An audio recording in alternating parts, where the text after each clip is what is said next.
The veranda faced the east. Right opposite it was a huge garden with a large number of roses in full bloom. So there is beautiful nature, beautiful flowers. Behind these were a lot of trees, which obviously housed a vast section of local birds. Plenty of trees in this place and lots of birds came there. Parrots could be seen everywhere and peacocks could be heard, but only outside the compound. We had already been on a sightseeing tour of the town. The famous fort of Bundi was placed amidst the hills. We had seen it from a distance that day, but decided to go back to take a closer look. That is at the fort. The only reminders of modern times were the electric poles. Otherwise, it seemed as though we were back in the old Rajputana, the time of the Rajputs, the ancient time, ancient history. The electric poles, that is electricity, had come to this place, and that is the only modern invention in that place. The streets were cobbled, rough stones in the streets, not tar or the modern material used for road building. It's a stony road. The houses had balconies jutting out from the first floor, sticking out. The carvings done on these and the wooden doors bore evidence of the work of master craftsmen. There was a lot of carving which testified to the skill of the craftsmen, the people who made these carvings. It was difficult to believe that we were living in the age of machines, that is the modern age. When he reached this place, Bundi, it was difficult to believe. I noticed Jayanto had turned rather quiet after arriving in Bundi. He became silent. Perhaps some of his memories had returned. He is remembering his past days here. It is easy enough to feel a little depressed when visiting a place one may have seen as a child. Besides, Jayanto was certainly more emotional than most people.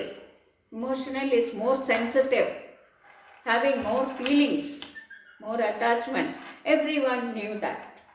So, Jayanto is an emotional person, very sensitive. He put his cup down on the table and said, "You know, Shankar," that is the narrator, his friend, "it is really quite strange. The first time I came here, I used to sit cross-legged on these chairs. It seemed as though I was sitting on a throne. It is only a cane chair, but when he was a child, it appeared like a throne to him. Now the chairs seemed both small in size and very ordinary. The drawing room here used to seem absolutely enormous.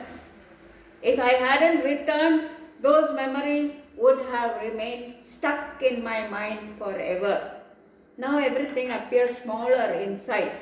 As a child, these things looked very big and enormous." I said, "Yes, that's perfectly natural. As a child, one is small in size, and so everything else seems large. When you are a child, you are small and everything looks big. The chairs and tables and everything look big. One grows bigger with age, but the size of all the other things remain the same, doesn't it? We grow bigger, children grow up, they grow taller, but the furniture remains the same size." We went out for a stroll in the garden. Stroll is a leisurely walk. After tea, Jayanto suddenly stopped walking and said, "Deodar. Deodar is an evergreen tree, just like the cedar tree, growing in Himalayas and other places." I stared at him. "A deodar tree? It ought to be here some more." Slowly he is remembering things of the past, things of his childhood, and this tree comes to his mind, this deodar tree. "It ought to be here somewhere. The tree should be here somewhere," he said. and began striding towards the far end of the compound. Towards the right at the end of the compound, he knew that this tree was there. Why did he suddenly think of a deodar tree? Shankar cannot understand why he thought of this tree so suddenly. A few seconds later, I heard his voice exclaiming jubilantly, very happily. Jayanto is saying, yes, it is here. The tree is here. Exactly where it was before. At the same spot where he had seen it when he was 6 years old. Of course, it's where it was before, I said. Would a tree go roaming about? Shankar says it's natural. Trees cannot walk. So the trees will remain in the same place. Jayanto shook his head impatiently. No, that is not what I meant. All I meant was that the tree is where I thought it might be. Jayanto has some important memories connected with the tree which Shankar does not know about. But in the course of the story, we will know. But why did you suddenly think of a tree? Jayanto stared at the trunk of the tree, frowning. He is disappointed, he is a little bit angry also. Then he shook his head slowly and said, I can't remember that now. Shankar asked him why he thought of the tree, but he doesn't remember why. Something had brought me near the tree. I had done something here, a European. So the memories are not very clear, but he remembers the tree and something connected with the tree, a European.